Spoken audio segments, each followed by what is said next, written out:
I'm incredibly pleased to be joined today by Peter Rawlinson, who's the CEO and CTO of the company. As you probably all know, Lucid is a vehicle manufacturer specializing in luxury electric vehicles as well as electric technology, where the company is targeting production of 9,000 units for this year. I think you've delivered similar amounts last year, and you also recently raised $1 billion in financing via a private placement. So the format for today's session will be a presentation by you, Peter, and then after that, we'll jump into a few of our questions. So with all that, thanks for being with us. Thank you. Over to you. Thank you, Emmanuel. Thank you, ladies and gentlemen. With that, I'll dive straight in, because I think there's probably a lack of awareness about what Lucid's about, why we exist, what our mission is, what our ambitions and goals are. So maybe it'd be helpful for me to cover a few of these issues to put our discussion today into an appropriate context. First of all, there's some sort of forward-looking statements, legal stuff. So I'll run through that in milliseconds and get to the meat of my presentation. So we founded Lucid in 2016, and with a clear vision to advance the state of the art of electric vehicles and electric propulsion systems to a whole new level in order to truly accelerate that transition to sustainable mobility. And to that aim, we actually engaged in the Formula E World Championship, supplying all the batteries to that World Championship Motorsport Series in 2018. And then in 2019, with the funding from the Public Investment Fund from Saudi Arabia, we actually started building our factory, the first purpose-built electric vehicle factory in North America. And during COVID, in record time, by summer of 2020, we were already building prototypes. And by late 21, we got the Lucid Air into production, the Motor Trend Car of the Year, our very first shot. This is 2.5 years from securing our funding. This is world record-breaking time. Then we revealed the most incredible performance car on the planet, the Sapphire. We put that into production last year, together with announcing an Aston Martin supplier deal, getting our pure base level version of Air at $69,900 into production. And this year, we're preparing for the launch of the Lucid Gravity, which is scheduled for production late this year. Really going to be a landmark, seminal product, best SUV on the planet.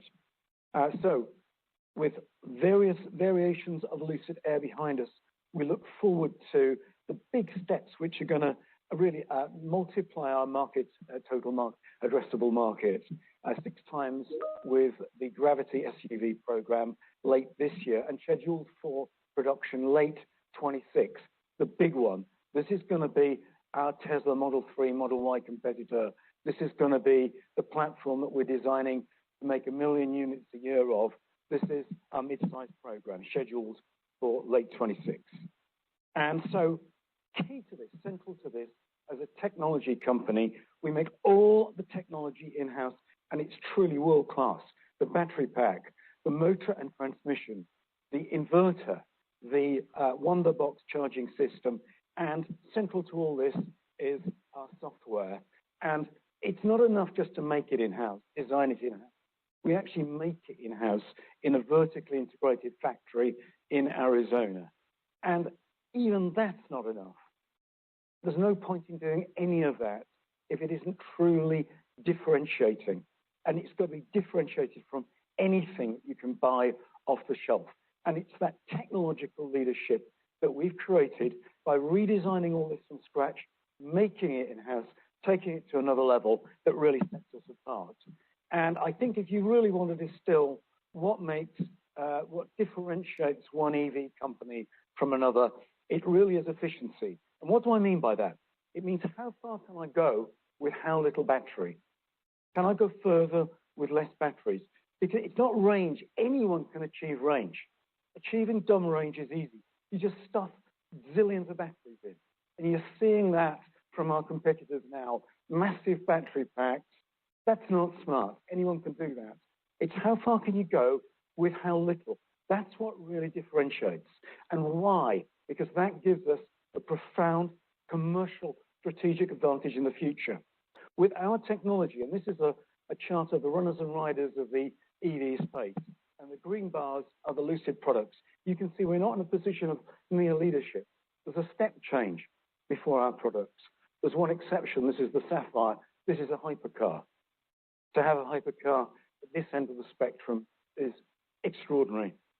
We can, with this, because we can go further with less battery, we can endow an electric vehicle with range. How much does it cost to endow a mile of range on an EV? And I'm using Bloomberg's figures, very conservative, 128 bucks per kilowatt hour. I think the real number is more like 150. Even at that rate, we're operating at 27 pence per mile of range, and some of these bad boys this end, it's 58 cents per mile, $58 per mile, sorry. And what does this mean, and why is this so significant? Well, the reason is we're addressing the fundamental obstacle to widespread EV adoption, and that is really the cost of entry. And why is an EV so expensive to make? Because of the contribution of the battery cost to its manufacture.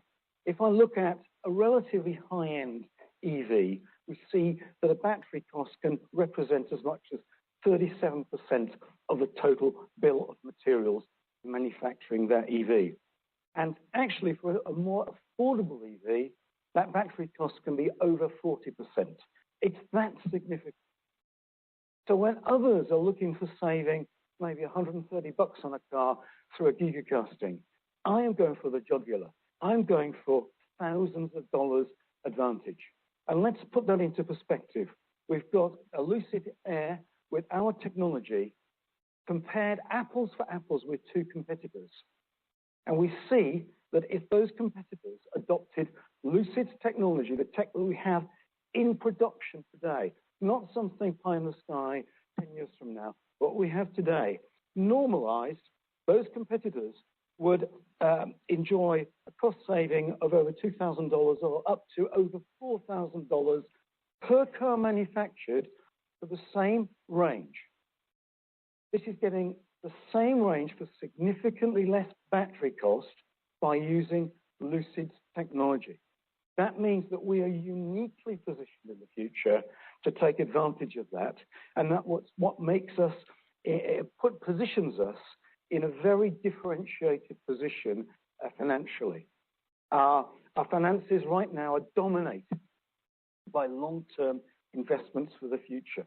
But do not let that fool you. This will come to bear in the future. This fundamental, profound advantage we've got, whatever the range of the electric car, we can make it with less battery than the competition. And the battery represents a vast proportion of the cost of making that car. So to wrap up, I'd like to make what I think is a real seminal announcement in the history of sustainable transportation. We've been founded and formed as a company, Lucid, to really advance the state of the art, to chase down how many miles per kilowatt hour we can achieve. And today, ladies and gentlemen, I'd like to announce that we have finally achieved a major objective. We've managed to achieve a certified 5 miles per kilowatt hour with one of our products. We're going to give an announcement of that very soon, but the EPA have validated our technology with a product that we have, which is going to achieve this landmark. When others are at 3 miles per kilowatt hour or 4 miles per kilowatt hour at very best, we've managed to crack the 5 miles unit. This is a landmark, and I've said many times, our objective as a company is to get to 6 miles per kilowatt hour, because nothing less than that is going to save the planet. Thank you.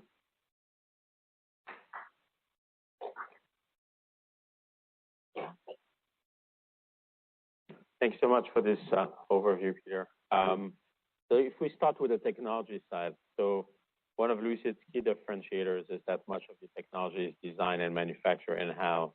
How much of a competitive advantage is it versus other players? But just as importantly, how do you preserve this moat? It's very significant. It means that whatever journey one takes, even with the Lucid Air Pure that we have today, which achieves 4.74 miles per kilowatt hour. For the user, any journey you take, A to B, if it's from the home to the shops, to your commute to work, on your vacation, you actually use less electricity than the competition. And because there's a need to use less energy, battery size can be smaller. So there's less impact upon minerals and the world's resources. So you're driving the most sustainable car on the planet. And this is quite significant. We have an advantage over some competitors, which is over 50%. And one of those benchmarks I just showed, we can actually go 50% further than the competition with the same battery size. Or you could have 2/3 the battery size to go the same distance. Now, in terms of the gap we have, as you see with the 5 miles per kilowatt hour, the gap is growing. It's not shrinking. The gap between us and the nearest competition is growing. And there's a reason for that, because we've committed as a company, we structured the whole company as an engineering and science-led company. I've got the most brilliant engineers in the world, and we're on a mission to grow this gap. This is very important for the environment and for the planet, and also gives us a commercial advantage. Nothing that even a patent has a life expectancy, but this is a case of how far can we run, how fast we can run, and this is a tech race, and no one is staying still, and I believe we're running faster than anyone else. I think in the past you've indicated openness to monetizing Lucid's technology also through partnerships with other OEMs, licensing or supply agreement. Can you talk about your efforts there? Yeah. And initial indications of interest? Yeah, well, we announced a landmark deal with Aston Martin last year, worth then at least $450 million, to really provide world-class electric powertrain, their next generation of hypercars for the next decade. And I think it was appropriate that Sapphire technology, our top flight technology, powers a top flight supercar brand like Aston.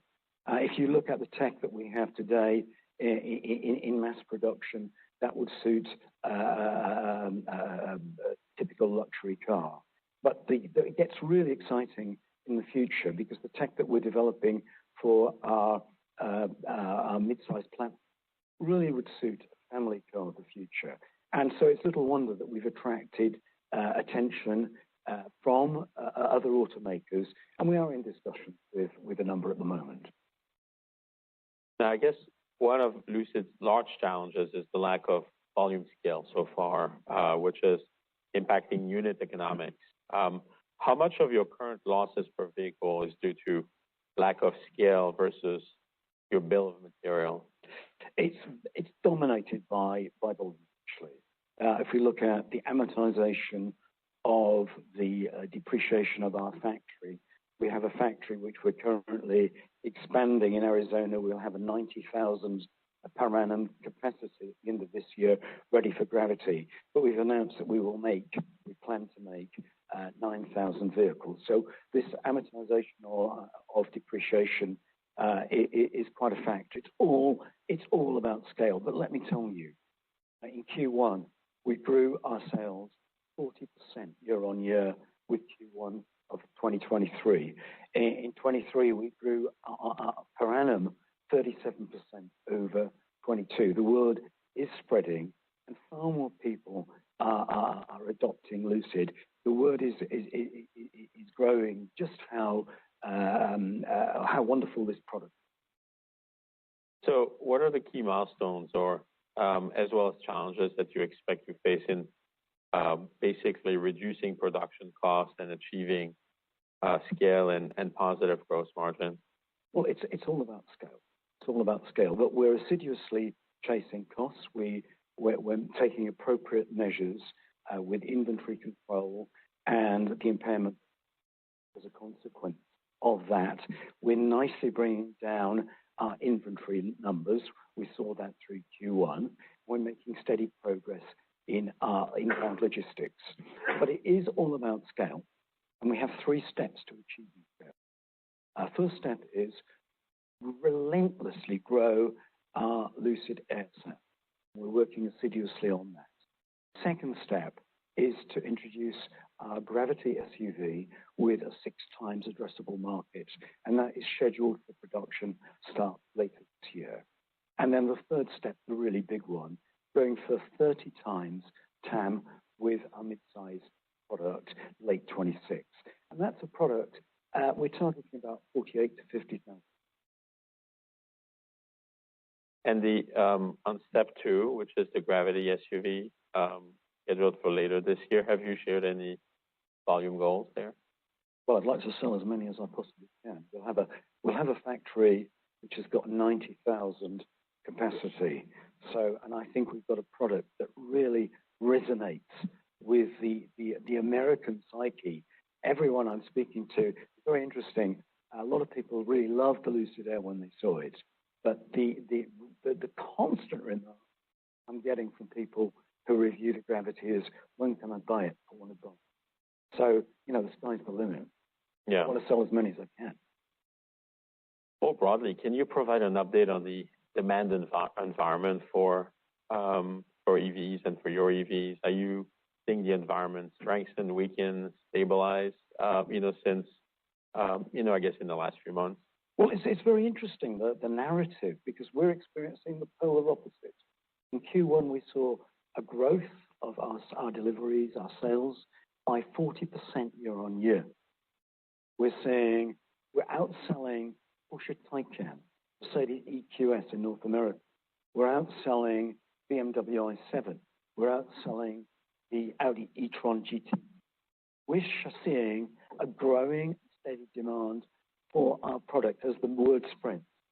So I think there is a narrative here which may be born of too many people getting bad experiences from EVs, which are subpar. And I think people should take a serious look at a Lucid Air, which is an outstanding product and far superior to gasoline counterparts and far superior to hybrids, which really compound the worst of both worlds. Can you share more details on your midsize vehicle, which is scheduled to start production in late 2026? You talked a little bit about it during the presentation, but what would be the overall competitive landscape in that segment? What volume do you ultimately envision for that product? So this is the huge project for us. This is the big one. This is really what's going to propel us into a volume player. And we need to be that to have a meaningful impact upon the environment. That is central to our sense of purpose and sense of mission. That's why I'm here. That's why the whole team's here. And central to that is you saw that although a relatively high-end EV, the battery can represent 37% of the BOM cost. When you go down market, then that percentage becomes even more significant.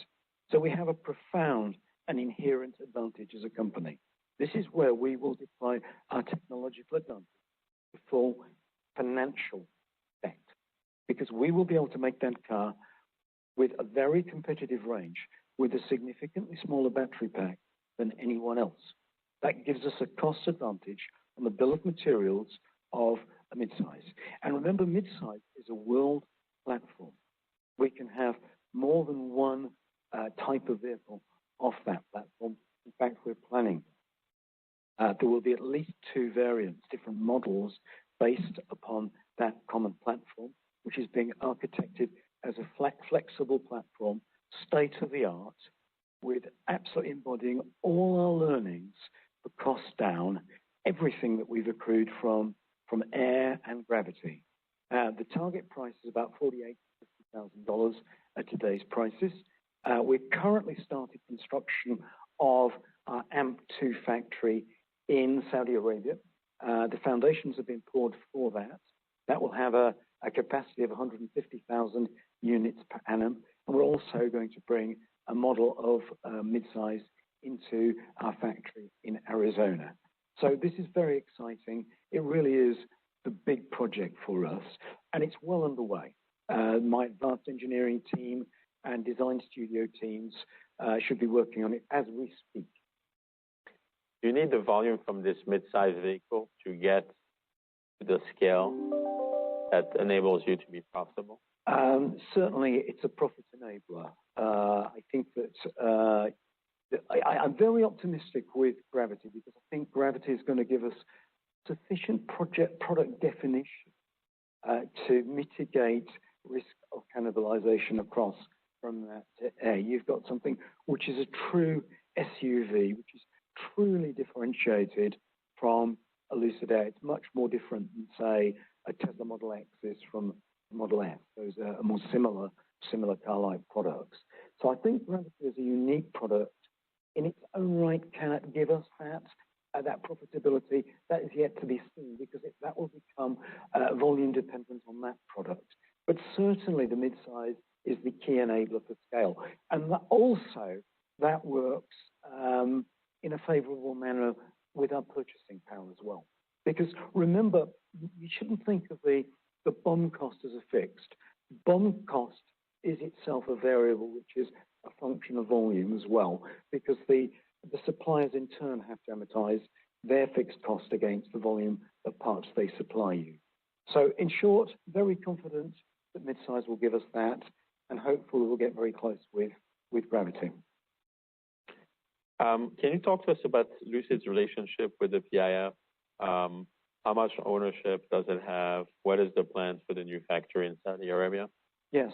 Well, the PIF have been wonderful partners, really super committed, and we do truly operate in a sense of true partnership. Since we first met in committed to a contract in 2018, right through thick and thin, they've gone pro rata on every funding round until very recently.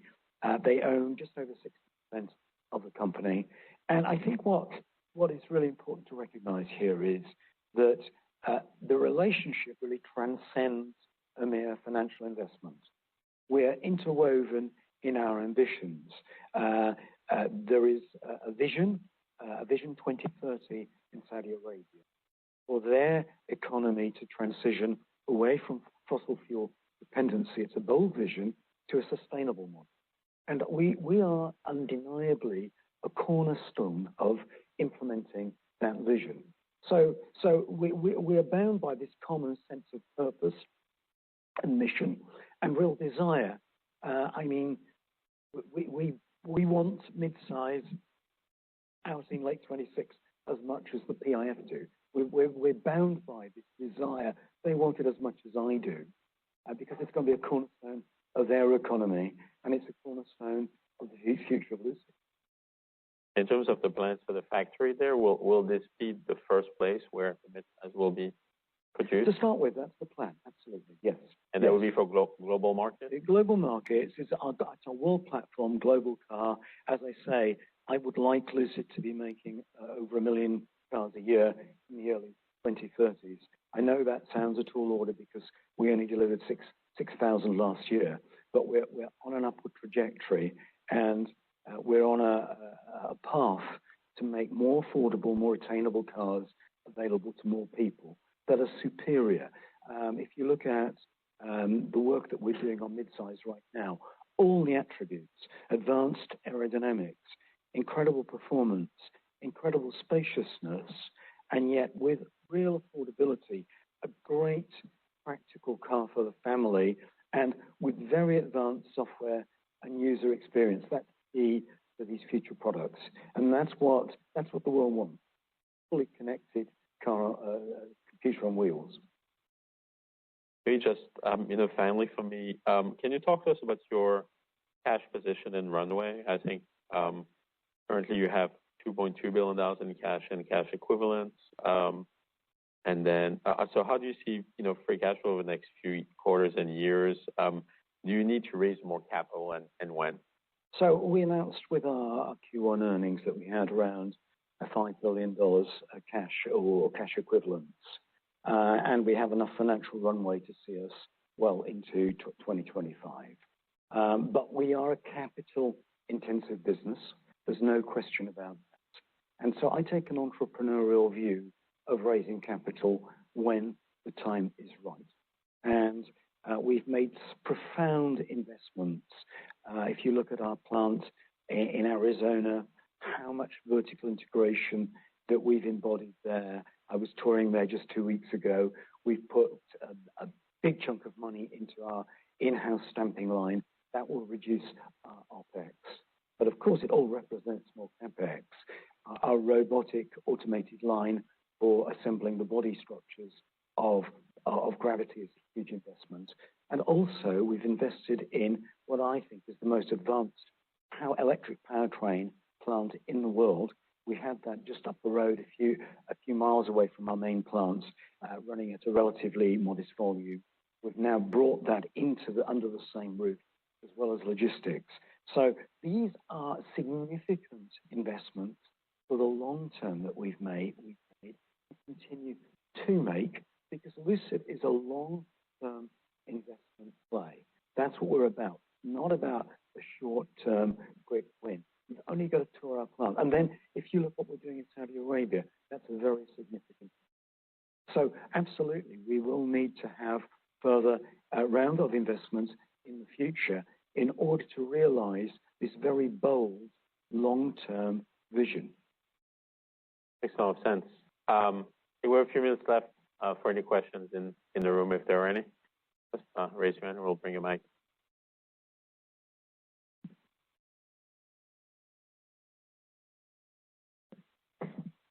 How you doing? Can you talk about some of the key steps between here and Gravity launch? Clearly, this is not a simple thing, but you've also been working at it for a while. You've launched the Lucid now. Just talk about what are the key gates that you need to kind of get through between here and there to launch on time. Thanks.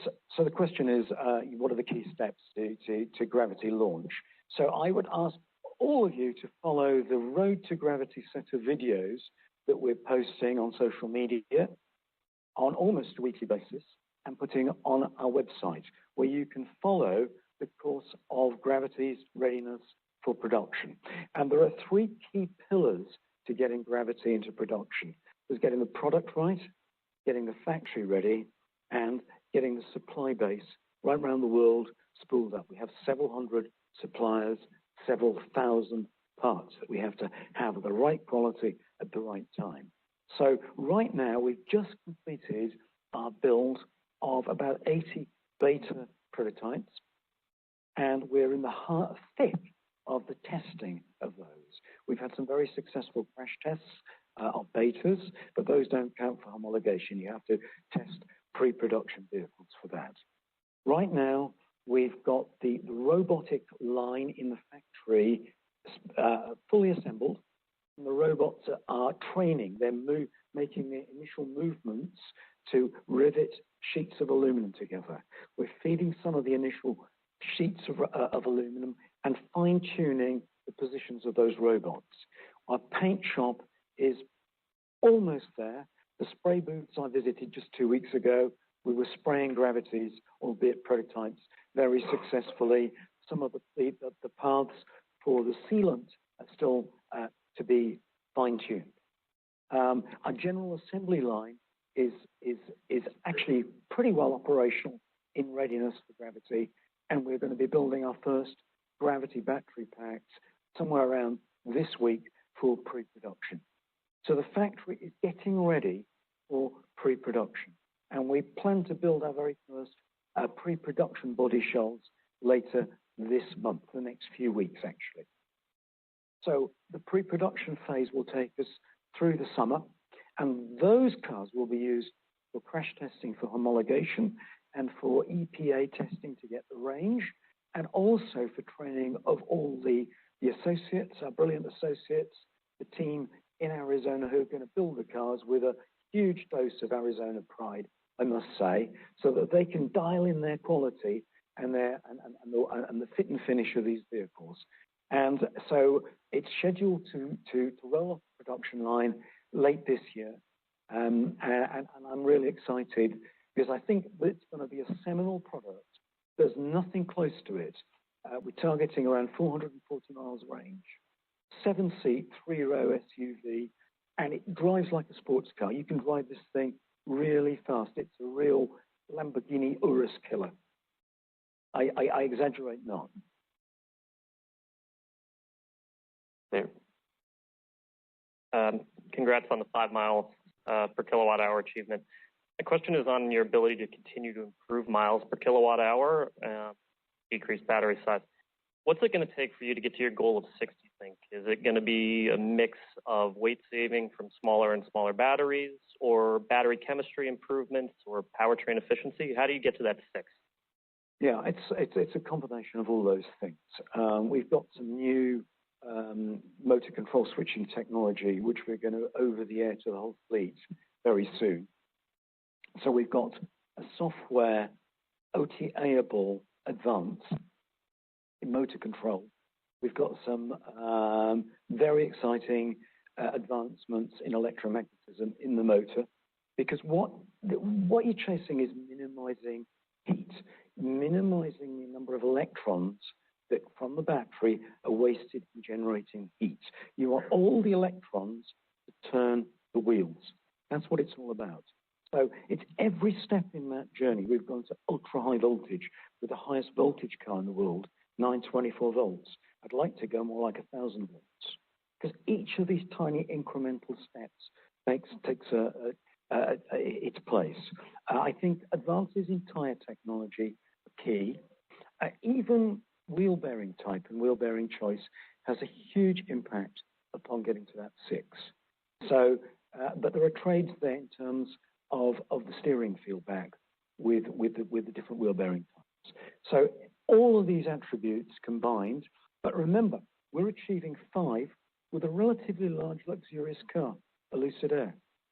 Imagine if I said to you, I've just broken the world record for gas mileage. Oh, by the way, it's with an S-Class Mercedes. Because that's what I've just done.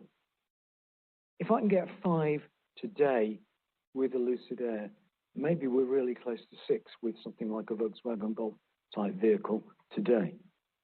And my science team, we've commissioned and I've just approved the program to get us to 6. And I'm going to be releasing information on mission, vision later this summer.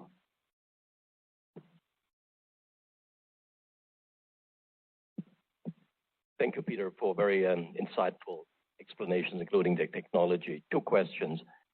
How will you ensure to maintain the innovation advantage as your competitors, and you show 2 of them in a sanitized manner, are truly also in a catch-up mode? They're working on the same issues, whether it's the battery pack density, next generation of power electronics, inverters, etc. Yeah. And then number 2, consumers buy not only on the classic electric vehicle features. There are other aspects why consumers in the luxury domain are indeed deciding for a vehicle of one competitor versus the other. So brand, design, and congrats, the Lucid Air is a fantastic vehicle. So no question. Thank you. So I think there was a historical analogy to your first question about catching up. When I joined Tesla in 2000, and it was February 2009, as chief engineer on Model S, the company just wasn't taken seriously at all. When I left in January 2012, the narrative had switched to the advantage at Tesla was temporary. Just wait till the Germans come. The advantage will be wiped out. And that hasn't been the case. We're 12 years on now, and the Germans haven't. They've actually there's been singular failure in catching Tesla. And why is that? And how did Lucid get into this position? How were we able to leapfrog not just everybody else, the Germans? And we're about 3 or 4 years ahead of Tesla right now on this. If you extrapolate where Tesla is, Tesla's not even close to us. And believe you me, they're trying like crazy. I know they're trying like crazy to do this. We are significantly ahead. It's all about handpicking the most brilliant team, motivating them, getting them totally geared up that this is the mission, the sense of mission from the very top of the company. And Lucid is not distracted. I think Tesla's distracted right now. And I think this is the difference. I think there are many distractions there with social media and the likes. And Lucid has laser focus. We've taken the mantle and we're leading the technology. This is something no one else has done. And while I'm in this position, we'll keep driving ahead. We'll get to 6 before everyone else. I'm very confident. And then brand. I think a product defines brand. You know, we outsold the mighty Porsche Taycan this Q1. Why is it the mighty Porsche? Because they built their brand on technical innovation and excellence. You go back to Le Mans wins with the 917 in the Piech era. What drove that? Piech was an engineer who drove that company and that brand. We're going to do the same. Great. I think we're right out of time. So Peter, thank you so much for your time and insights today. Thank you. Thanks.